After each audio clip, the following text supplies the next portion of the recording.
All right, dear. So first week of trading, and we're seeing slight declines on the side of the GSE composite, but a slight improvement on the financial side. Explain these trends to us.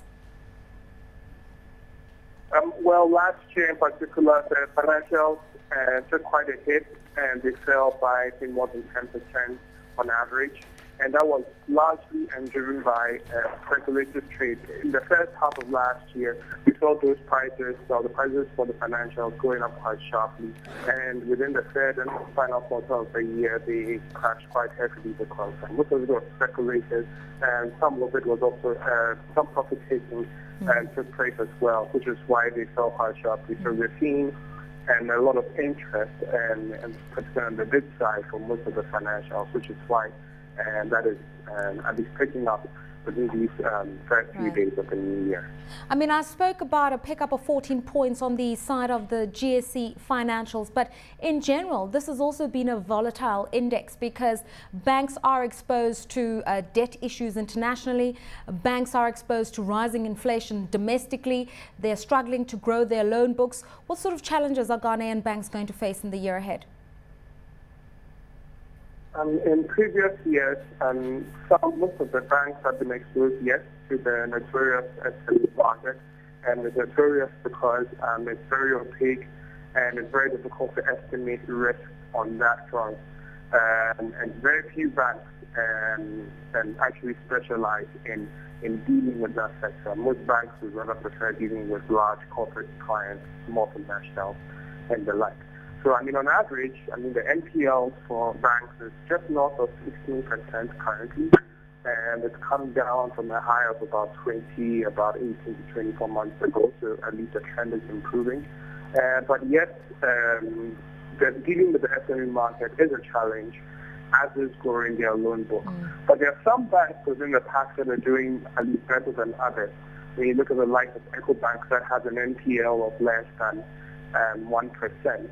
And is the largest lender, and as of last year, September, that is doing quite phenomenally well. And there are other banks that also stand out, but on average, you see the trend is improving.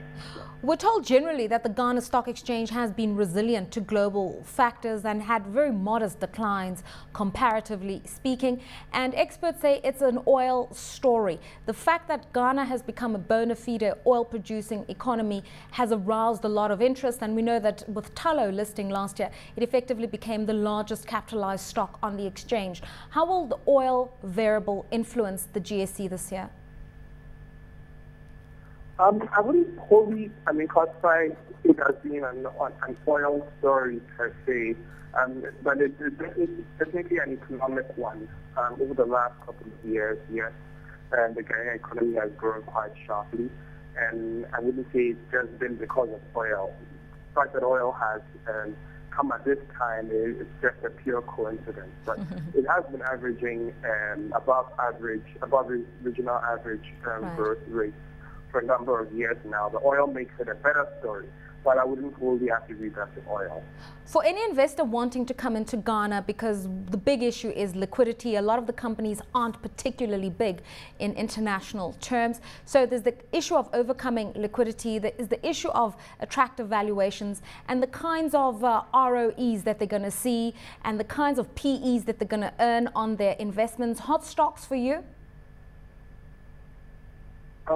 Well, the liquidity issue, yes, is still a perennial issue that we are always encountering over here. But that said, there are companies that are fairly liquid and somewhat large as well that people could participate in. I'm looking at ones which have reasonable PEs and ROEs, and I'm looking at GCB, I'm looking at Ecobank and SIC, and UT Bank is a relatively smaller player compared to these ones, but all these companies are fairly liquid and they have very good growth prospects, and they're trading at